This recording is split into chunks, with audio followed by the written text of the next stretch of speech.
Hoje eu quero estender aqui um tapete vermelho para receber a convidada de hoje, que é chiquérrima. Ela é escritora, roteirista, dramaturga, podcaster. Ela escreveu para TV para várias séries de comédia, como Tá No Ar, o Greg News, o 15 Minutos da MTV. E juntamente com a Carla Lemos, ela apresenta o podcast Primas. Ela é autora do livro Vacas e Outras Moças de Família. Vou falar com a multitalentosa, com a multimídia, Renata Correia. Oi, Renata. Oi, Aline. Cara, eu tô muito feliz de estar aqui, tô muito feliz com o convite.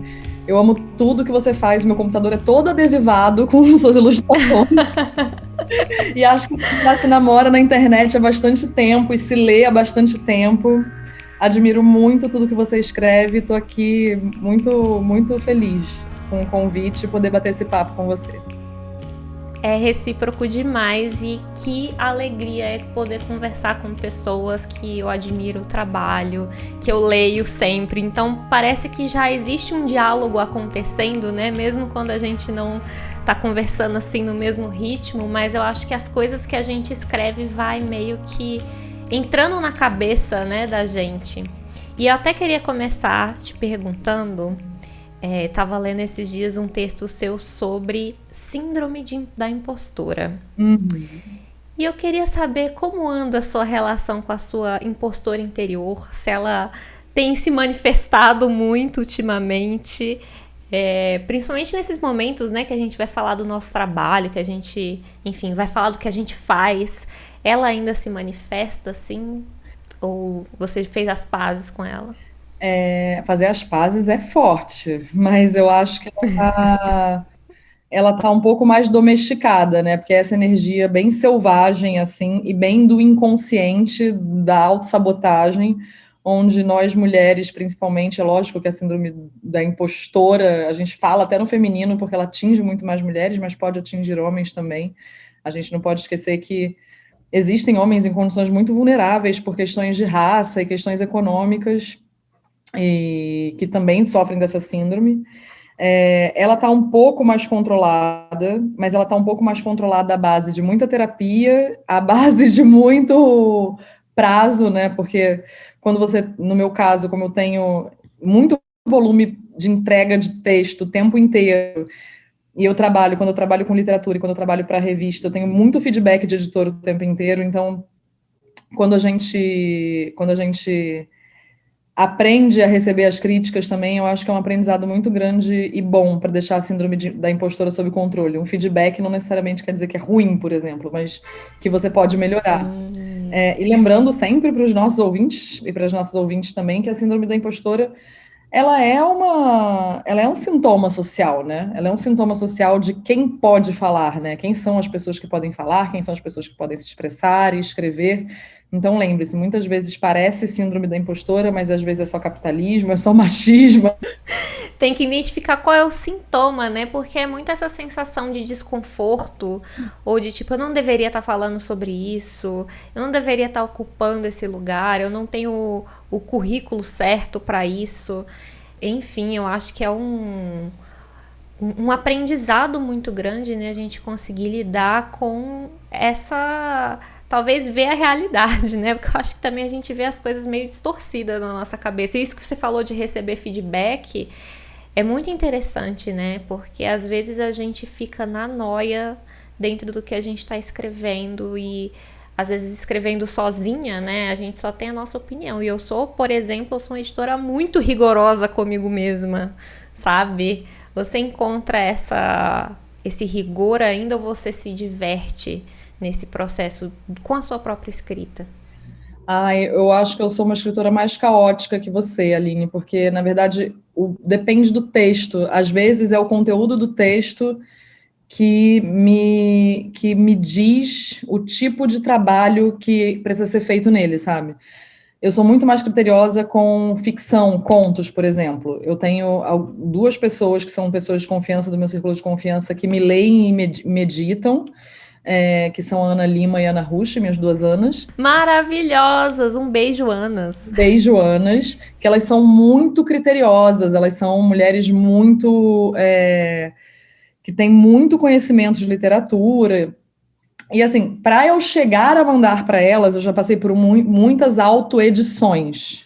Curiosamente, o roteiro, que é o roteiro audiovisual, que é o lugar onde eu trabalho de forma mais constante e há mais tempo, eu já consegui encontrar um lugar de mais leveza, de mais fluidez, no sentido de que é tão rígido uma estrutura de um roteiro clássico narrativo, que você não pode fugir daquilo, que assim, o pouco que você pode brincar, você está brincando, entendeu? Mas, por exemplo, quando você escreve ficção, isso está mudando por causa do streaming, mas quando você escreve ficção, você escreve para janelas.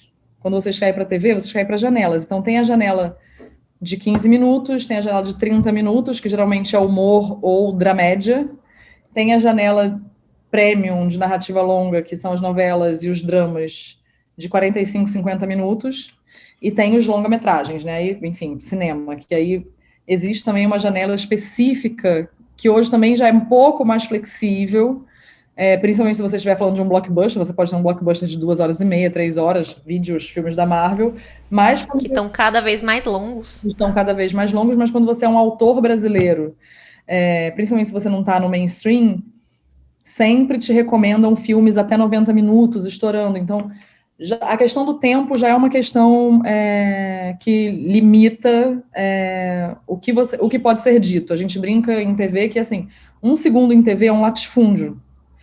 Tem milhões e milhões de pessoas te vendo. Então, seja muito preciso, não jogue esse tempo fora.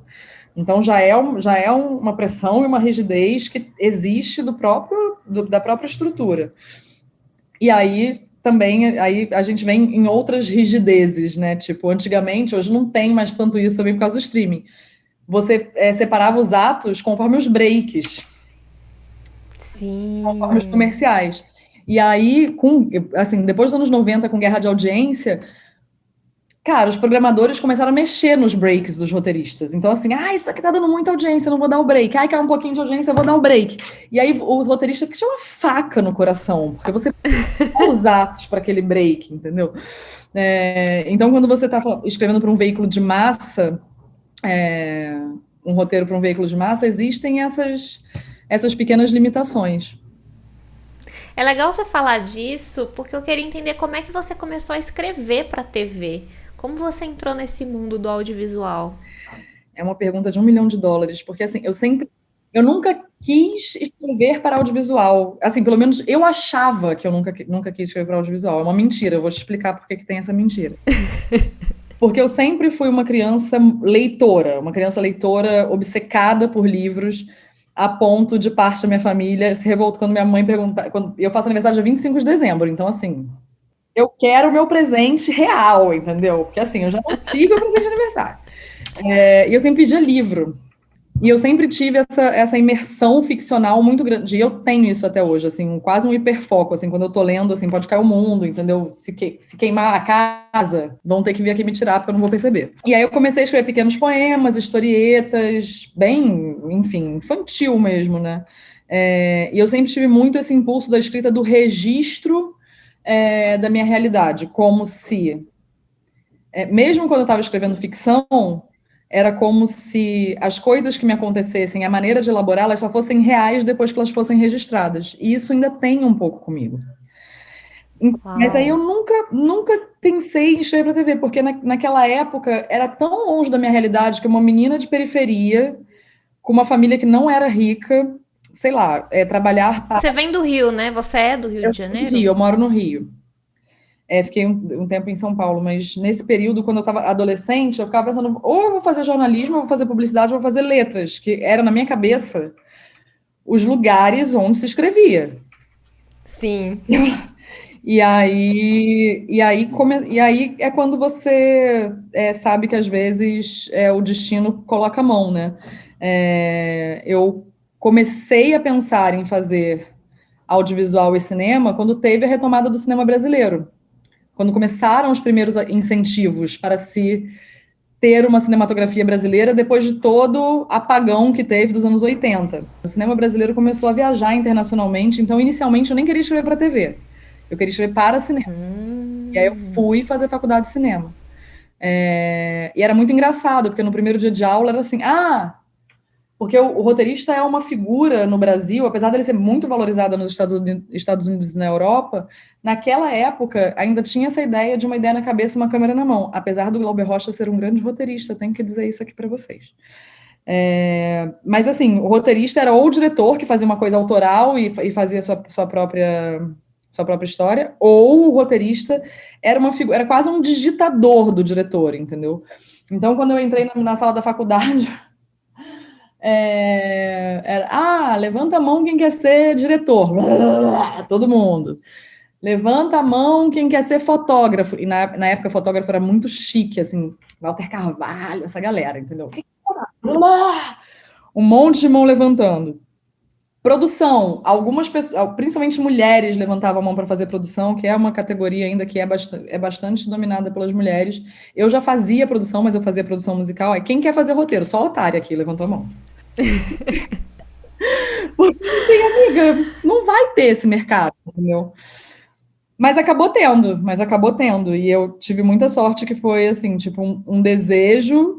E por que eu vou falar que eu tava mentindo? A minha mãe fala pra mim, fala assim, a gente tinha um câmera da Rede Globo que morava na nossa rua.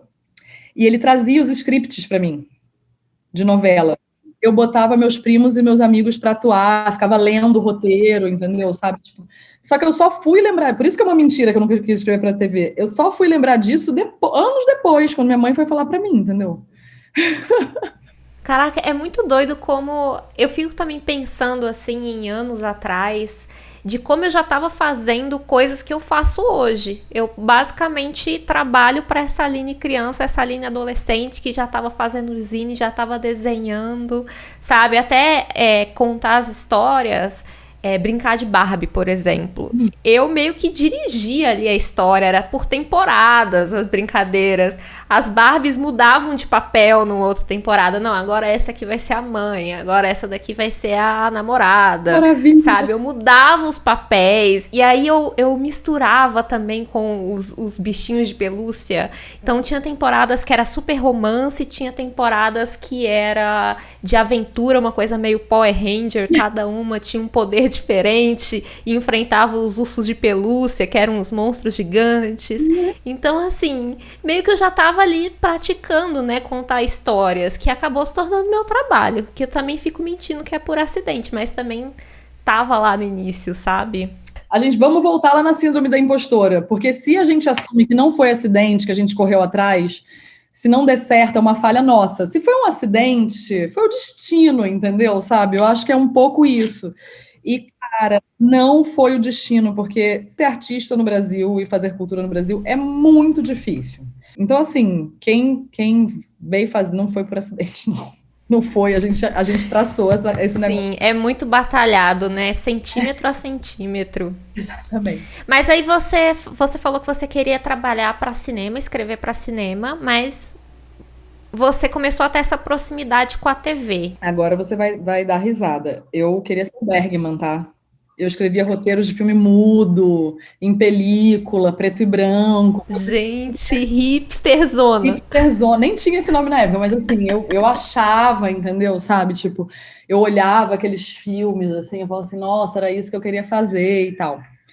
Só que assim, não dá muito para fugir do seu destino, entendeu? Sabe? Eu sempre tive uma pegada muito popular nas coisas que eu escrevia, e até no meu tipo de humor. Então, quando eu saí da faculdade, eu fiz vários jobs. Eu comecei a trabalhar bastante com produção, porque era o que tinha na época. E eu comecei a escrever em blog, bastante em blog. E na época, meus blogs deram uma bombadinha, os 2 blogs que eu tinha. 0 roteiro de cinema, porque eu não conseguia mesmo esse emprego. Esse emprego era muito, muito sonhado e pouco existente na época. E aí, como eu queria ter essa mão de roteiro, eu consegui um emprego numa empresa de e-learning. Eu não sei se você sabe o que é isso. É o antigo homeschooling. O antigo, o ex-homeschooling. E assim, na época eu odiava, mas para você ver como as coisas acontecem do jeito que elas têm que acontecer.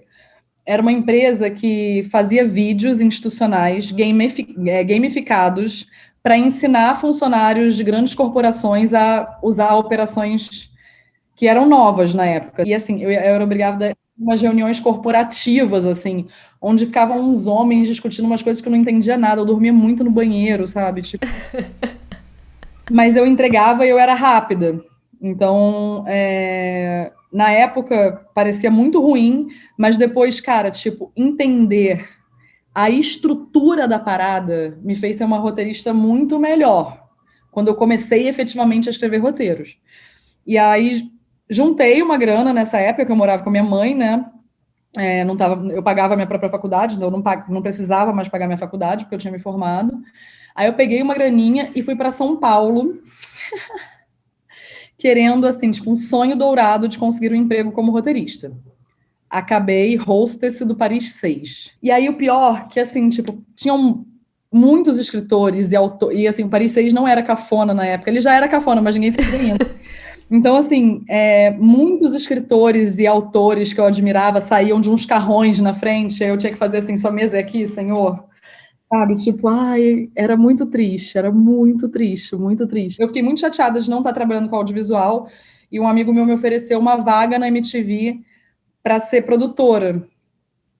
Para encurtar a história, depois de fazer muita produção na MTV, eu pedi para minha chefe, na época, Lilian Amarante, que é uma grande diretora de programas de TV, que eu queria escrever, que eu não estava mais feliz fazendo produção.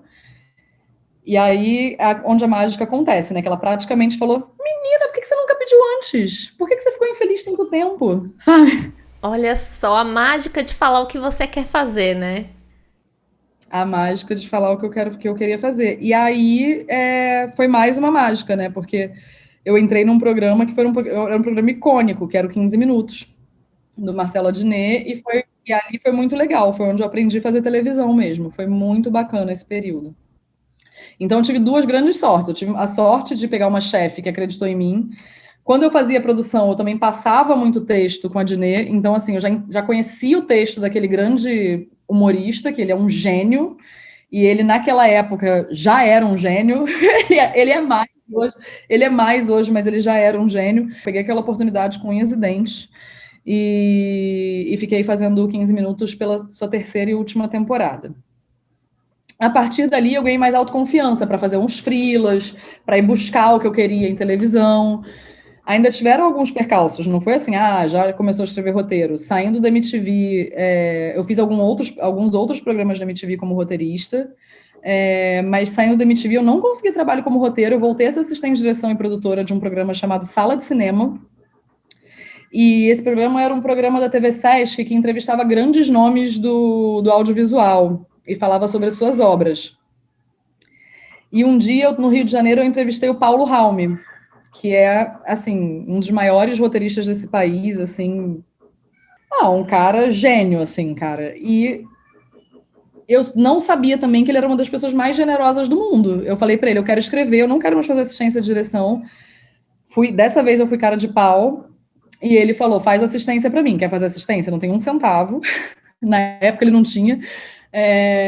E aí foi muito engraçado, porque eu tinha juntado a minha primeira graninha para fazer uma viagem internacional. Eu nunca tinha saído do Brasil. Eu ia para Buenos Aires com meu namorado na época, com dinheiro contado. E aí o Paulo falou para mim: tá bom, tem essa escaleta aqui, me traz um longa em 15 dias. E aí, cara, minha viagem para Buenos Aires foi pro saco, amiga. Fui, mas só escrevi. Escrevi.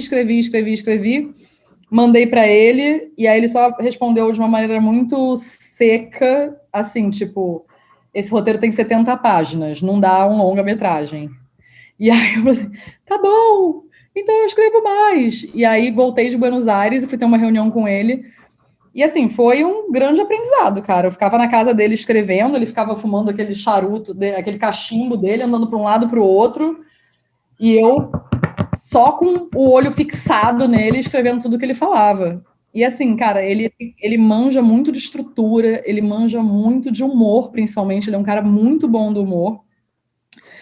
E a partir dali ele foi me abrindo umas portas, assim, me apresentando umas pessoas, principalmente do cinema. Então eu comecei a fazer alguns pequenos trabalhos de assistência e a partir dali eu tive também mais segurança para procurar os meus próprios trabalhos. Então, assim, foi uma pessoa que foi muito importante na minha carreira, assim.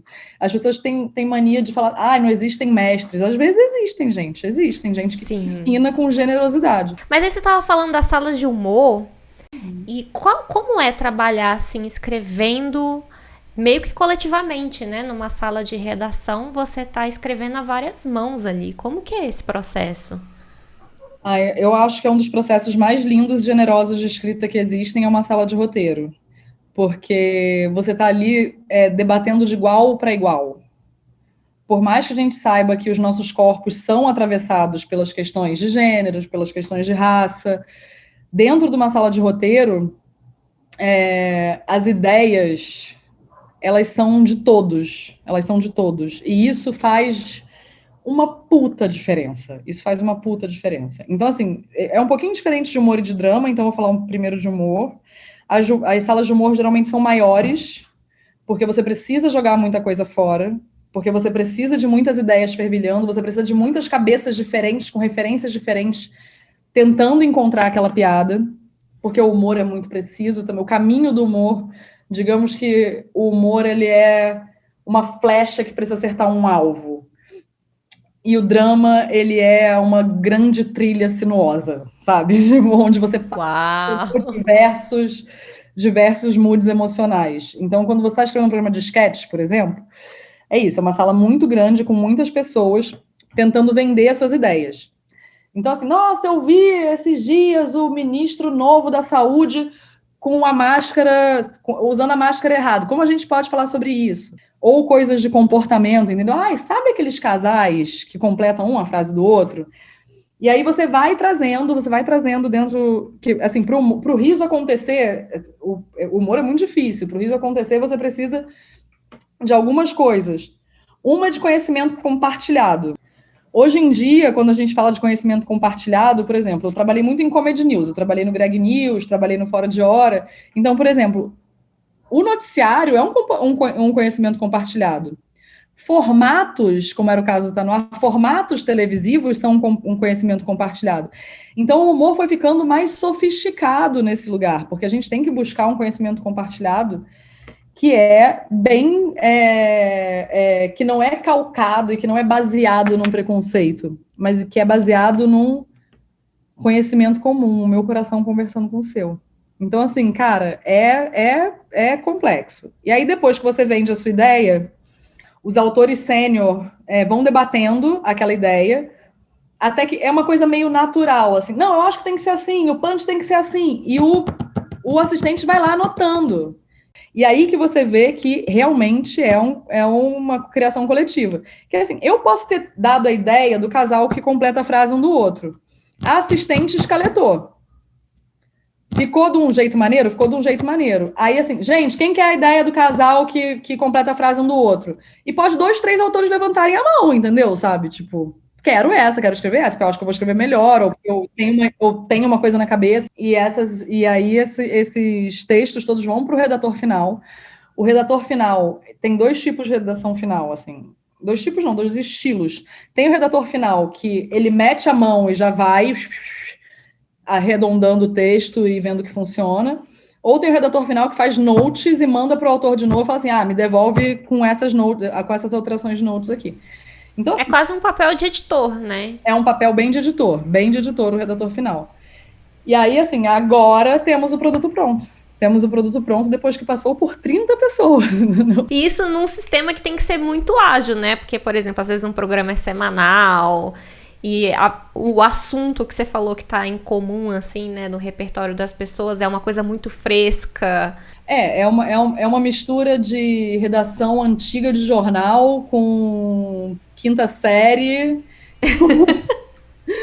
e com um ritmo de trabalho muito insano, assim, realmente, o ritmo de trabalho é bem insano, cara, tipo, de horas trabalhadas e de laudas digitadas, entendeu? É muita lesão por esforço repetitivo, gente. E nesse processo de escrever, porque assim, eu vejo meu processo como algo extremamente solitário. Eu trago pontualmente pessoas para o meu processo, né? Por exemplo, na edição, com leitores beta. Então eu tenho feedbacks assim muito pontuais, mas no geral sou eu sozinha no volante.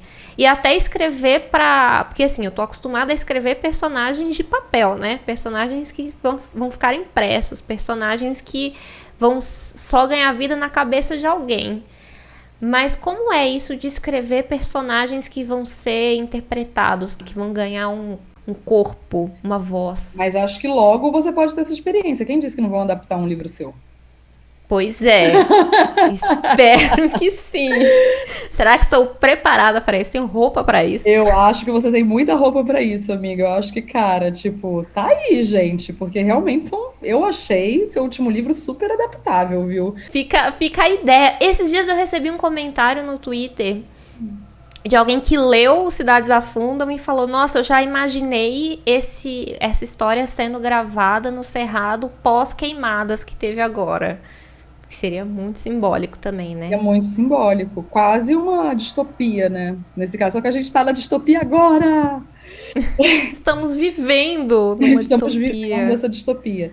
Cara, é um processo muito mágico. E assim, eu sempre tento puxar a nossa profissão para uma racionalidade, porque as pessoas que ou querem escrever ou estão nesse processo ainda tem uma glamorização do que é o escritor, ou uma glamorização dessa solidão que nunca me aconteceu, por exemplo, entendeu? Sabe? Tipo, até quando eu estou escrevendo meus contos e minha literatura, a minha casa é gato, é marido, é criança, entendeu? Sabe? Eu com fone de ouvido e isso vai me atravessando, né?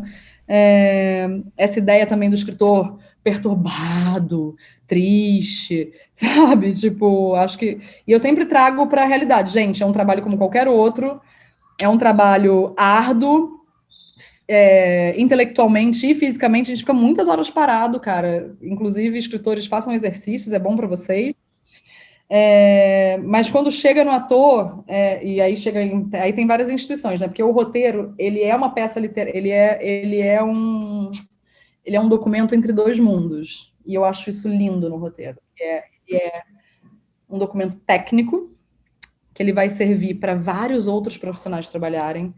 Então, a diretora de arte vai pegar a sua caneta marca-texto e vai marcar todos os objetos, todos os figurinos, todos os cenários. O diretor de fotografia vai pegar o seu marca-texto e vai marcar toda a luz que ele precisa. O ator vai pegar o personagem dele, vai pegar o marca-texto e marcar toda vez que ele aparece. A produção vai pegar aquele roteiro, vai minutar aquele roteiro, vai orçar aquele roteiro, vai ver quanto custa essa brincadeira. Então, assim, ele é um documento de uma indústria. E aí isso já diferencia ele de todos os documentos literários, mas ao mesmo tempo ele tem que ser charmoso, gostoso de ler, interessante, e a história tem que ser boa. Não adianta ele ser um puta documento técnico e ele não Que não emociona, empolga, que né? não empolga, que não emociona. Se um roteiro for bem escrito, você vai ler esse roteiro, você vai sentir aquelas pessoas, elas vão estar caminhando ali. E aí quando um ator pega, e assim, você nunca sabe como a mágica vai acontecer. Atores bons, eles podem ler pela primeira vez e errar o tom completamente no que estava na cabeça do roteirista e na direção. Isso não quer dizer que eles são atores ruins, querem dizer que eles leram aquele roteiro e eles entenderam esse tom. Os atores bons no diálogo, a gente vai conversar com eles, a equipe de direção vai conversar com eles, e ele vai modulando, ele vai brincando com aquilo. Ele vai se perguntando, quem é essa pessoa? Essa pessoa fala assim, ela é mais histérica, a voz é mais aguda. Qual é a dor que está atravessando essa pessoa quando ela está falando desse negócio? E aí, amiga, realmente acontece uma mágica, porque tudo aquilo que você escreveu, sei lá, durante 6 meses, um ano, está sendo co-criado por outro artista. Cara, isso é muito maneiro. Isso é muito maneiro. Eu acho que gente que tem ciúme de texto sendo mudado por ator, porque tem ator que é folgado, né, que muda sem falar, mas quando o ator pede, quando o ator olha para você e dialoga com você para entender aquele personagem, cara, tipo, é muito maneiro, é mágico mesmo. Rê, você falou de sobre, mesmo escrevendo sozinho, de ser atravessado por várias vozes, então vou aproveitar para chamar o quadro Traga Sua Referência. O que você trouxe para indicar para quem está ouvindo? Pode ser qualquer mídia, qualquer livro, filme, artista. Eu tenho observado um movimento, principalmente audiovisual gringo, tanto europeu quanto norte-americano, de mulheres diretoras abordando novamente o erotismo dentro das séries e dos filmes. Nos anos 90 tinha uma dramaturgia fílmica erótica forte, né? Tipo, pensar em Ligações Perigosas, em Instinto Selvagem, e meio isso caiu numa cafonice, né? Tipo, as pessoas começaram a rejeitar esses filmes, rejeitar esses produtos, e ultimamente a gente viu que teve um renascimento do erótico dentro do audiovisual de uma forma mais sofisticada, de uma forma mais interessante e com um olhar mais complexo. Então, tem 3 séries, assim, que eu gostaria de indicar. Acho que todo mundo já viu Bridgerton, que está no Netflix, que é uma série de época baseada em livros, ela é uma adaptação. Ela tem uma estética super tradicional, mas, ao mesmo tempo, ela mistura atores brancos e negros, e tem esse grande romance, onde, se fosse numa Jane Austen tradicional, você veria mãos se tocando. E aí no Bridgerton tem as mãos se tocando, mas tem muita gente pelada, tem muito peitinho, tem muita cena de sexo. E cara, tipo, é uma história escrita por uma mulher. Outra série muito bacana é uma série chamada Losing Alice, que é uma série sobre criatividade, sobre potência da escrita. É uma série que é levemente metalinguística, porque a protagonista é uma diretora de cinema, que é casada com um ator famoso, gostoso. Ela já tem seus 50 anos, tem 3 filhas, e ela meio abandonou a carreira para cuidar das crianças, porque o marido estava em ascensão, e ela se apaixona de forma muito tesuda pelo roteiro de uma jovem roteirista. Então é a história dela realizando esse roteiro, que é um thriller erótico, tanto o roteiro que ela vai fazer, quanto a série que a gente está vendo. Putaria, criatividade e metalinguagem. Já fui fisgada. Acho que você vai amar. E dentro da plataforma da Amazon Prime, você pode comprar alguns outros streamings que eles estão fazendo, tipo um pool de streamings dentro da plataforma da Amazon. Tem a Stars Play, e dentro dessa mesma plataforma, eu acho que essa você vai gostar. Essa vai ser a que você vai falar assim, vou lá. Little Birds, que é uma série que é adaptada dos contos da Anaïs Nin. Eu já ouvi falar, vi pessoas comentando essa série. Extremamente estetizada, com visual lindo, perfeito, maravilhoso, e conta a história de uma menina conservadora dos Estados Unidos, muito para frentex, que a família enche ela de remédio para ela poder ser mais contida, e ela é enviada para Tanger para casar com um lord inglês desconhecido. E chegando lá, esse rapaz não quer nada com ela tem que se virar, amiga.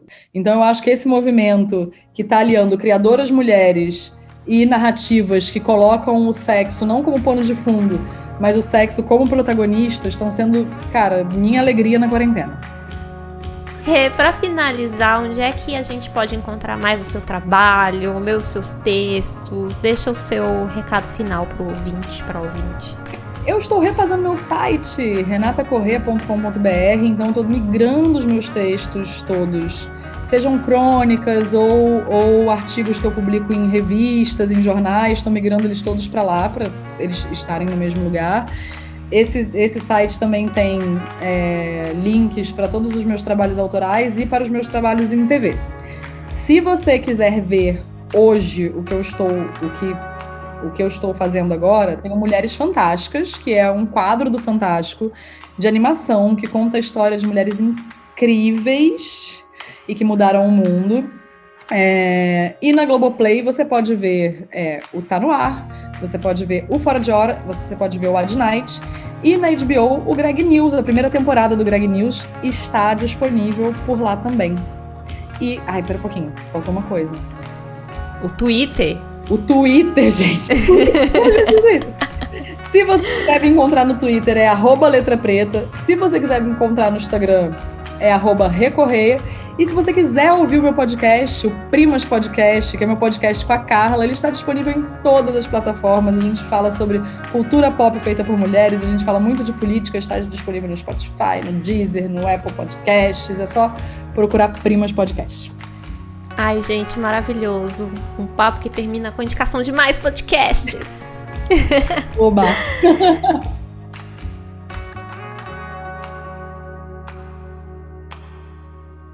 Que coisa boa é poder ter esse espaço de encontro, porque tem me feito muito bem poder trocar ideia com pessoas que estão criando, escrevendo e contando histórias. O que você tá achando dessa temporada? Me conta, eu vou adorar saber e vou adorar ainda mais se você se juntar ao meu clube de apoiadores e apoiadoras maravilhosas, pessoas generosas que contribuem para o meu trabalho, as minhas produções, assim como esse podcast que é totalmente independente. Passa lá em apoia-se/Aline Vale, que a partir de R$5 você já vem para esse clube e para mais perto do meu processo. A trilha sonora que embala os episódios de Vale que Conversa é da Pest Alarm, que está disponível no Spotify. E os links da conversa estão todos disponíveis na descrição. Um beijo e até o nosso próximo encontro, até a nossa próxima conversa. Até!